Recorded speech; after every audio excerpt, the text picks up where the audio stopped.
Our last video was the number 9 Andy Phillip from the 1948 Bowman set.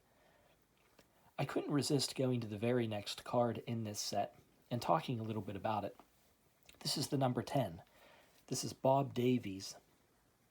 The 10th card in the 1948 Bowman set, this Bob Davies, may of course not be as well known as the George Mikan, but it still deserves much respect.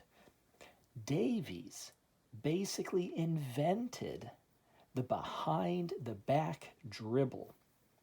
I'm going to put a link in the description to a little YouTube clip addressing that topic. There's others out there too if you'd like to search. I mean, after he did it, the move itself made the newspaper the next day. Is this a rookie card? This is something we haven't talked about yet in these videos of some of the 1948 Bowman cards. See, it often gets complicated when deciding whether to refer to a 1948 Bowman card as a rookie or not.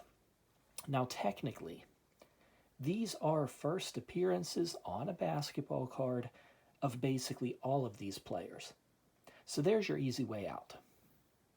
But some cards, like that preceding video, the number 9 Andy Phillip, these cards actually mark the player's first year of playing professional basketball. So that's kind of a different level there. Then there are other cards, like this one. Again, the number 10 Bob Davies. It marks a player's first year with the BAA. And you can see, let me show you on the back. Year in BAA first. So, it's very similar to that Andy Phillip card, but this is an entirely different situation. It really is. See, Davies was already a well-established champion. In fact, look on his shorts here in this corner. You see that? NBL champs. When the card was printed, he had already led the Rochester Royals to 2 championships, 1945-46 and 1946-47. And in fact, he would even go on to lead the Rochester Royals to an NBA championship in 1951. So you have NBL, BAA, NBA. Well, that's part of why I like this card, with especially focusing on his team, those Rochester Royals. This card, I feel, has an important place in history that actually, if you just follow the train, leads to our Sacramento Kings and helps to clarify these different leagues. Now, we already know that the 1948 Bowman set features BAA players. So, we need to start explaining that NBL champs on his shorts on this card. Well, this card marks the debut of the Rochester Royals in the BAA. So follow this from the beginning. The Rochester Royals move from the NBL, the National Basketball League, to the BAA. Now later, these leagues will merge and become the NBA.